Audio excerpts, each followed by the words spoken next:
कल आज़ाद जम्मू एंड कश्मीर में आम इंतखाबात हुए। 13 में से 9 सीटों पर शिकस्त। PMLN को हुई 4 सीटें काबू PPP ने की। अगर तो आप पाकिस्तान में 9 बजे का ख़बरनामा देखते हैं तो आपको यही खबर मिली होगी। ये खबर देखकर आप सो गए होंगे। पता नहीं क्या पाकिस्तान में जो मेन स्ट्रीम मीडिया का हाल है और हमारी जो रियासत है, इनको क्या लगता है हम नॉर्थ कोरिया में रहते हैं। कश्मीर में जो हो रहा है उस पर हमारे नेशनल मीडिया पे एक कंप्लीट ब्लैकआउट हो चुका है। टाइम टू टाइम हमें बलूचिस्तान से भी खबरें आती हैं कि जी इंटरनेट शट डाउन कर दिया गया है, मोबाइल इंटरनेट शट डाउन कर दिया गया है। अब कश्मीर से खबरें आ रही हैं कि पिछले 2 महीनों से जो ब्रॉडबैंड सर्विसेज हैं वो अफेक्टेड हैं। रोड क्लोजर्स और इंटरनेट रिस्ट्रिक्शंस की वजह से लोगों की ज़िंदगी हराम हो चुकी है। ज़हीर इकबाल ने अल जज़ीरा में कहा कि मुझे अपने भाई को हॉस्पिटल ले जाने के लिए 60 किलोमीटर ड्राइव करनी पड़ी। जून 5 से ब्रॉडबैंड सर्विसेज बंद है। अब आप मुझे बताएं कि आज़ाद कश्मीर के लोग कैसे बिज़नेस करेंगे। कोई अगर वहाँ पे बच्चा पढ़ रहा है, अभी एग्ज़ाम्स का टाइम आ रहा है, कोई फ्रीलांसर है, वो अपनी ज़िंदगी किस तरह से गुजारेगा। सब कुछ आपने ट्राई कर लिया कि आवाम हमसे कंट्रोल हो जाए, फिर भी आवाम कंट्रोल नहीं हो रही। तो कब तक आप मेन स्ट्रीम मीडिया पर रिलाई करते रहेंगे। जी नहीं, काले को चिट्टा ही बोलना है। अब वो ज़माना नहीं रहा। सोशल मीडिया पर कल से जो वीडियोस और पिक्चर्स आ रही हैं, मतलब देयर शॉकिंग। कोई भी एक इंसान हो वो ये देखेगा, वो बोलेगा कि ये कौन सा मुल्क है जहाँ ये होता है।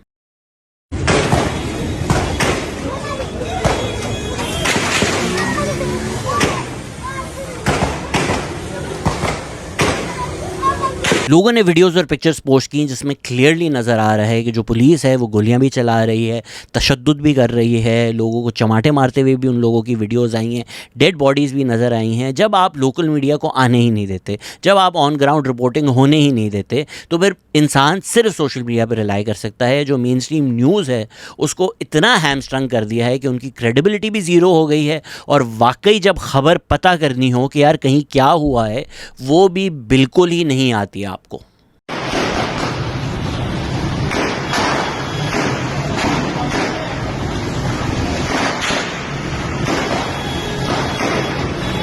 सोशल मीडिया पर पुलिस पर भी गोली चलने की वीडियोस आई।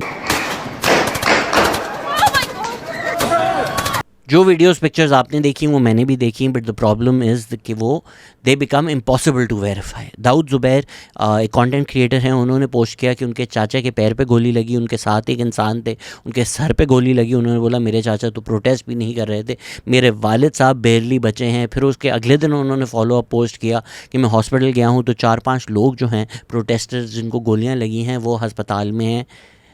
ये जो पर्सनल एनेक्डोट्स हैं, जो पर्सनल स्टोरीज़ हैं, social media is littered with them.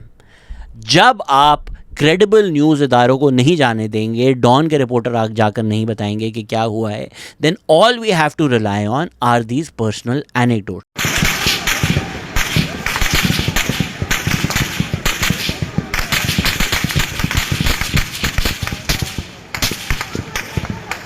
नाशियाना नाशियाना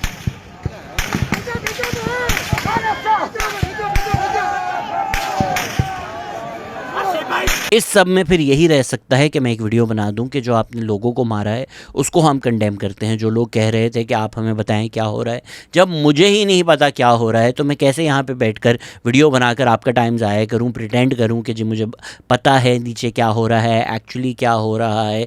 जो नज़र आपको आ रहा है वो मुझे नज़र आ रहा है, इसीलिए उसी रात मैंने कंडेम करते हुए एक वीडियो बना दी थी। उसके अलावा मुझे खुद नहीं समझ में आ रहा था कि क्या हो रहा है। मैंने कभी ज़िंदगी में ज़राए जर्नलिज़म नहीं किया, और जो स्पेस है ऑनलाइन कंटेंट क्रिएटर्स के लिए, पॉडकास्टर्स के लिए, वो इतनी श्रिंक हो चुकी है कि हम कुछ बोल भी नहीं सकते। असद तूर को NCCI ने अभी समन कर लिया है, मेरे खुद के केस चल रहे हैं, मल्टीपल इंक्वायरीज़ चल रही हैं। तो मैं ज़राए जर्नलिज़म करता भी नहीं, B वेरीफाइड कोई रिपोर्ट्स आ भी नहीं रही, C हम कुछ भी बोलते हैं तो डायरेक्ट डंडा आता है। लेकिन एक वक्त जब प्रोटेस्टर्स को मारा जाएगा तो फिर डंडा आए या डाला आए, हम चुप नहीं रह सकते। इसको तो हम कंडेम करेंगे ही करेंगे। कश्मीर से, खासकर मीरपुर से जो विजुअल्स आ रहे हैं, जो पिक्चर्स आ रही हैं, जो वीडियोस आ रही हैं, जो खबरें आ रही हैं, ट्रबलिंग है। वायलेंस स्टेट ने इस्तेमाल किया है तो हम स्टेट फैसिज्म को कंडेम करते हैं। वीडियो नहीं बना सकते क्योंकि जब तक आप मीडिया को अलाउ नहीं करेंगे, जो सच बताएंगे कि भाई वहाँ पर हो क्या रहा है, पर जो प्रोटेस्टर्स हैं, प्रोटेस्ट क्यों हो रही है, उस पर हम एक वीडियो ऑलरेडी बना चुके हैं और स्टेट का जो फैशिज्म है उसको हम ज़रूर कंडेम करेंगे और प्रोटेस्टर्स के हम हमेशा साथ खड़े होंगे। द प्रॉब्लम इज़ ऑल्सो कि जो वाकई हो रहा हो ना, उसमें फिर इंडियन प्रोपेगेंडा भी मिक्स हो जाता है। बलूचिस्तान में एक प्रोटेस्ट हो, इंडियन मीडिया शुरू हो जाता है बलूचिस्तान आज़ाद हो गया, तो you have to be very careful, क्योंकि इंडिया का भी क्या इंटरेस्ट था कि न्यूयॉर्क टाइम्स ने रिपोर्ट किया कि भाई पाकिस्तान के कश्मीर में ये हुआ, वहाँ पर ये शोर मच गया कि पाकिस्तान कश्मीर क्या होता है, वो एक अलग एजेंडा पे चल रहे हैं। तो न्यूज़ कौन सी कहाँ से आ रही है वो पता करना इम्पॉसिबल है। पाकिस्तान के जो जर्नलिस्ट हैं या तो वो अपना काम नहीं कर रहे या उनको अपना काम करने दिया नहीं जा रहा। हिस्ट्री क्या है, अभी जो ये रीसेंट क्राइसिस है ये शायद अक्टूबर से जो है वो बॉयल हो रहा है। अक्टूबर में क्लैशेस हुए, जून में क्लैशेस हुए। हमारी ऑलरेडी एक वीडियो आ चुकी है जिसमें जो ये कॉन्स्टिट्यूशनल क्राइसिस है या ये प्रोटेस्ट हैं या जॉइंट एक्शन कमेटी है, उसकी क्या डिमांड्स हैं, क्यों हैं, क्या उसकी तारीख़ है, किसने क्या क्या बोला है, उस पर एक पूरी वीडियो है, वो जाकर देख लें। आज की वीडियो ज़रा थोड़ा फोकस करेगी पिछले 2 दिन या 3 दिन जुलाई 27 से अगर हम देखें जो क्लैशेस हुए हैं। जुलाई से रावला कोर्ट से खबरें आई, सोशल मीडिया पे वीडियोस आई कि जी प्रोटेस्टर्स के ख़िलाफ़ तशद्दुद हो रहा है, गोलियां चलाई जा रही हैं।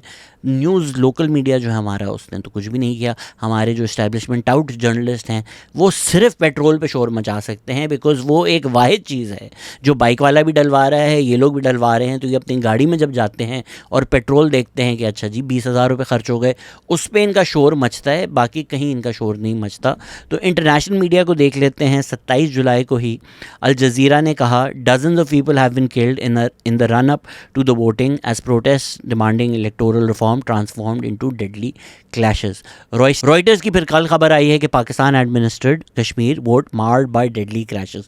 उसमें वो लिखते हैं कि जॉइंट एक्शन कमेटी ने कहा 30 लोग मारे गए और क्योंकि रोड्स और इंटरनेट सर्विसेज डिसरप्टेड हैं, रॉयटर्स उसको इंडिपेंडेंटली वेरीफाई नहीं कर सका। गार्डियन की हेडलाइन है Pakistan accused of fatally shooting 30 unarmed protesters in Kashmir. उसमें भी यही लिखा हुआ है कि according to the joint action committee Pakistani security services fired on tens of thousands of peaceful protesters killing 35 people on Monday and 5 more on Tuesday. Essay Khan, a spokesperson for GAAC, accused Pakistan security agencies of firing on unarmed protesters in Mirpur on Tuesday and then removing the evidence. Security forces, अब ये coat कर रहे हैं उनको, security forces have taken away the dead bodies and locked them away in the hospital in Mirpur. He said, we have photos and video evidence of dead bodies lying in streets in pool of blood. The security forces have abducted the dead bodies to erase the evidence. Arab news ने कहा कि joint action committee को ही side किया है उन्होंने भी dead करते हुए। तो भाई जब रॉयटर्स नहीं वेरीफाई कर सक रहा तो हम कहाँ से वेरीफाई करें। स्टेट का जो बयानिया है कि भाई किसी को भी नहीं मारा गया, सब कुछ सेफ हुआ। जॉइंट एक्शन कमेटी का जो बयानिया है कि 30 लोग मारे गए, obviously more often than not as is the case के the truth is probably in the middle of these things. 30 लोग मारे गए, 10 लोग मारे गए, 12 लोग मारे गए। हर इंसान एक ट्रेजिडी है, उनकी फैमिली के लिए भी, मुल्क के लिए भी।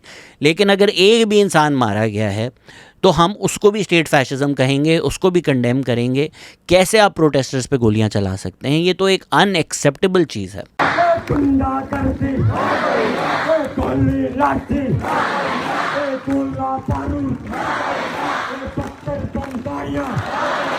अनफॉर्चुनेटली ये रियासत की हमारी आदत बन चुकी है। तारीख़ी तौर पे जो वायलेंस हुआ है बाबरा मैसेकर से लेकर आज तक, उसमें हम सब वीडियोस बना चुके हैं। लेकिन अगर हम इस करंट रिजीम की बात करें, इस PDM एरा की बात करें, 2022 से बात करें, तो एक्चुअली 2018 से ही ले लें, कुछ हाइब्रिड रिजीम तो वहीं से शुरू हुई है। ये जो एक ज़ीरो टॉलरेंस पॉलिसी है कि प्रोटेस्ट हो, पहले इनको एंटी पाकिस्तान लेबल करो, इनको डंडे मारो, इनको जूते मारो, इन पर गोलियां चलाओ, फिर पूरा सोशल मीडिया प्रोपेगेंडा चलाओ कि भाई ये तो रॉ फंडेड थे। बलूचिस्तान में जो हो रहा है आप सबके सामने, हर महीना या 2 महीने में हम रफ़ीउल्लाह काकड़े के साथ एक पॉडकास्ट करते हैं जिसमें हम डिटेल में डिस्कस करते हैं। वरना मेन स्ट्रीम मीडिया पे तो क्या ही डिस्कस होता है कि भाई BYC BLA में कोई फ़र्क नहीं है, अगर तो कोई बम बांध कर फटता है वो और महारंग बलोच एक ही इंसान है। महारंग बलोच को पता नहीं कब से जेल में डाला हुआ है, एक शैम ट्रायल चल रहा है, किसी को कोई फ़र्क नहीं पड़ रहा वहाँ पर। वफाक में ये सारी बातें GPTI नुमाइंदा बन जाती है, आवाम की ह्यूमन राइट्स की बात करती है। खैबर पख्तूनख्वा में जी फेडरल वर्कर्स हों, लेडी हेल्थ वर्कर्स हों, पेंशनर्स हों, ख्वाजा सेरा हों, पुलिस उनको डंडे ही मारती है। इसी तरह पीपीपी है कि अभी कश्मीर में पीपीपी बनी हुई है, ऑपोजिशन पीपीपी कह रही है कि जी इलेक्शंस में रिगिंग हुई है। यहाँ पर सिंध रवादारी मार्च हो, एंटी कनाल्स प्रोटेस्ट हो, पुलिस डंडे ही मारती है। शीमा किरमानी जैसे इंसान के ऊपर अगर सिंध पुलिस तशद्दुद कर सकती है तो पीपीपी जो दुनिया भर में लिबरल बनती है, मतलब क्या आपकी स्टैंडिंग रह गई जब शीमा किरमानी को डंडे पड़ रहे हैं। As always the case in the peripheries is even worse. अभी जो है ये जब न्यूज़ आई तो पीटीआई वाले as they make everything about themselves, मुझे भी ट्रोल करना शुरू कर दिया, लोगों को भी ट्रोल करना शुरू कर दिया। खर कमर मैसेकर जब हुआ था, जब 13 से 15 लोग जो हैं वो सिक्योरिटी फोर्सेस ने कत्ल किए थे, पीटीआई हुकूमत में थी। इवन जब अरमान लूनी को पुलिस ने सड़क पर मार मार के कत्ल कर दिया था, पीटीआई हुकूमत में थी, तब पीटीआई जो है वो कहती थी पीटीएम वाले जो हैं ये रॉ फंडेड हैं, एंटी नेशनल हैं। पार्लियामेंट में जाके पीटीआई ने फुल स्पीचेस दी थी कि सिक्योरिटी फोर्सेस जो हैं वो सही कर रही हैं, मारना चाहिए इन लोगों को, ये लोग तो हैं जो इंडियन फंडेड हैं, इन लोगों को तो कत्ल कर देना चाहिए, बाजवा हमारे अब्बू हैं। फौज के चौकी पे किस अंदाज से उन्होंने हमला और हुए, लेकिन मेरे फौज से सवाल करती है तो मैं इनसे सवाल करता हूँ, इंडिया की तैयारी गिराते हैं, यहाँ पे किसी और के दुश्मन का बयानिया प्रमोट किया जाता है। मैं देखता हूँ कि जो इंडिया ने कुछ खाने बनाया अफगानिस्तान के अंदर और वहाँ से मेरे मुल्क में दहशतगर्दी करवा रहे हैं, किस तरह बीएलए वगैरह को सपोर्ट दे रहे हैं, किस तरह बलूचिस्तान में मेरे अपने प्यारों के मैं जनाजे उठाऊं ताकि तक गया। लेकिन स्पीकर साहब ये उनका बयानिया प्रमोट कर रहे हैं, फैसला करना होगा, फैसला करेंगे। जब मेरे पाकिस्तान की मेरे लोगों की बात हो तो हमने आईनी पाकिस्तान के ऊपर हट किया और आईनी पाकिस्तान कहता है कि रियासत की जिम्मेदारी है अपने शेरों की जानो माल का तहफ्फुज़ करना, कोई अपनी माँ को भी गालियां नहीं देता। स्पीकर साहब ये जो एक फैशन बनी हुई है कि कोई भी चीज आपने करनी है फौज को गालियां निकाल दो, ये सिलसिला बंद होना चाहिए। अब जो सिलेक्ट हो जाता है ना, वो पीपीपी हो, एमक्यूएम हो, जमाते इस्लामी हो, पीटीआई हो, पीएमएल हो, उसको जी 100 खून माफ़। उसका काम ही ये है कि जो रियासत करे आपने जाकर डिफेंड करना है। अब क्योंकि पीएमएलएन सेलेक्टेड है, वो वही काम कर रही है जो पीटीआई करती थी।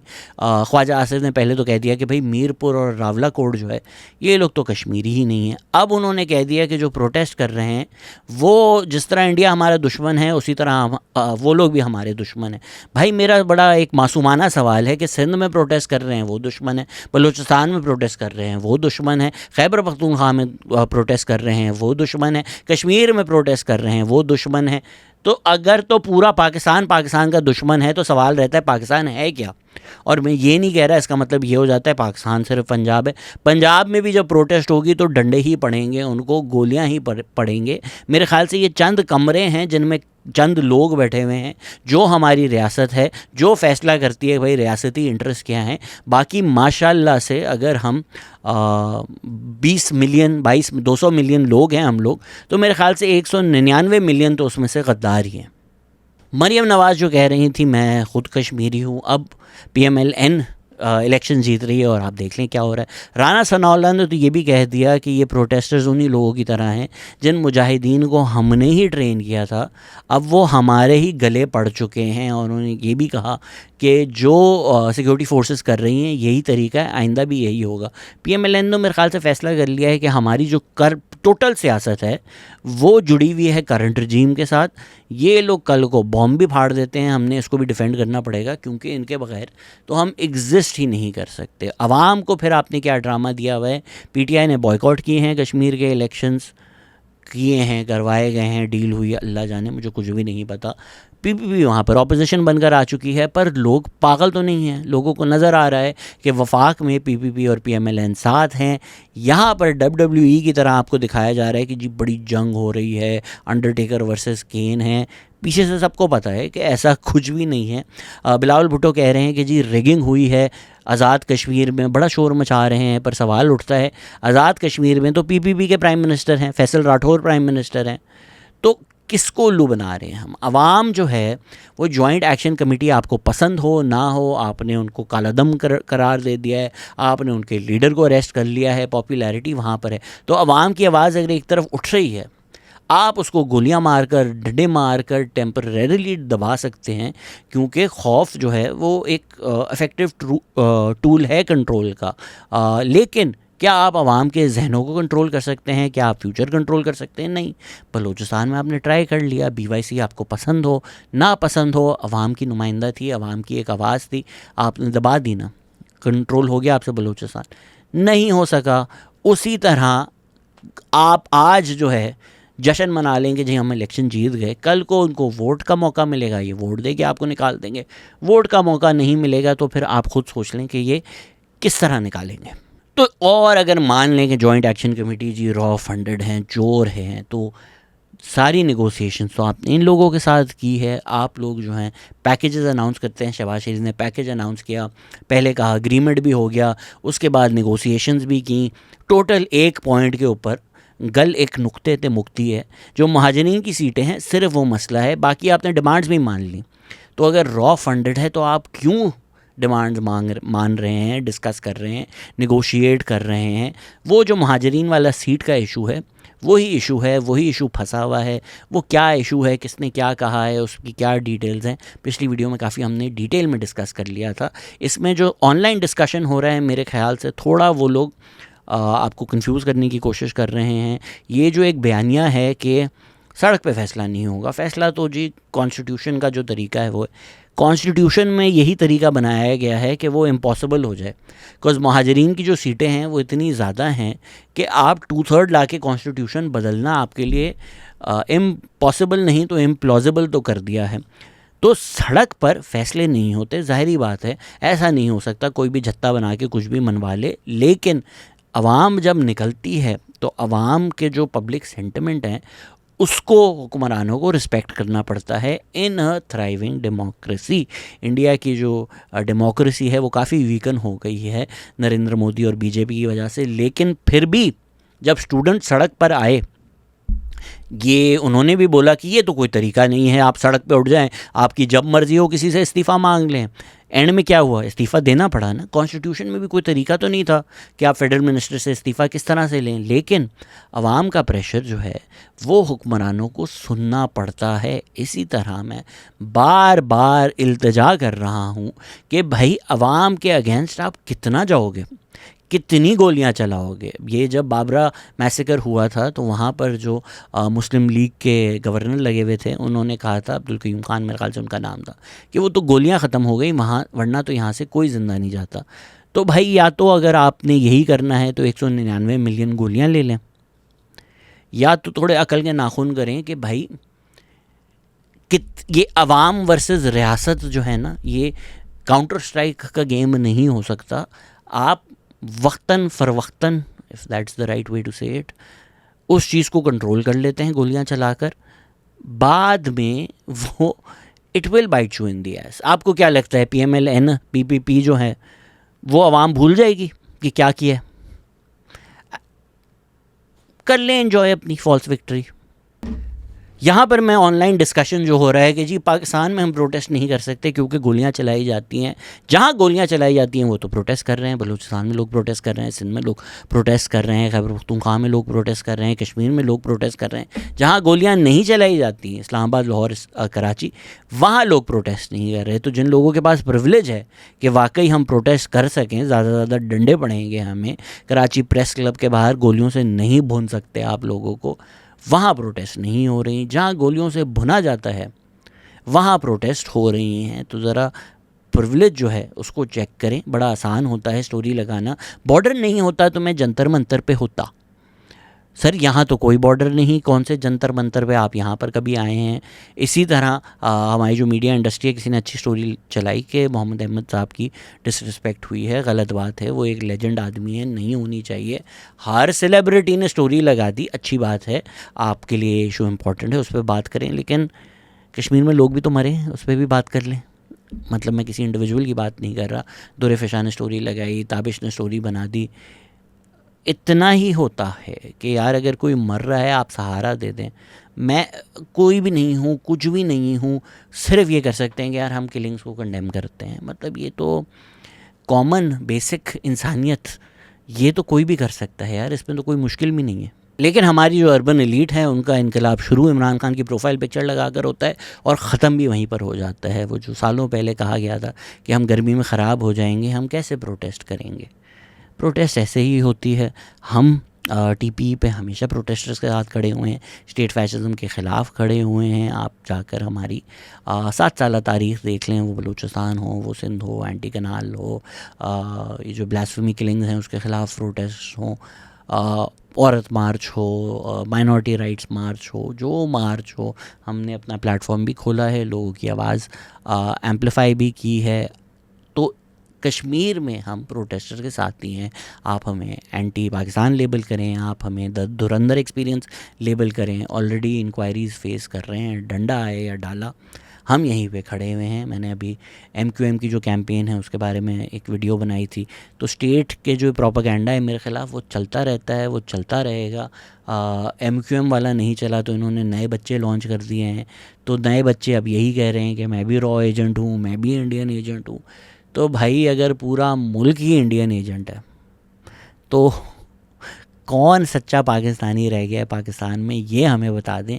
क्योंकि आज अगर PMLN बाकी सबको कह रही है तो एक वक्त था आपको भी यही कहा गया था।